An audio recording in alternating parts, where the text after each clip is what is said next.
इस वीडियो को लाइक करें, इस चैनल को सब्सक्राइब करें और बेल आइकन को ज़रूर दबाएं।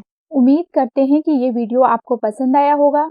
इस तरह के और भी वीडियो देखने के लिए हमारे चैनल से जुड़े रहें। धन्यवाद।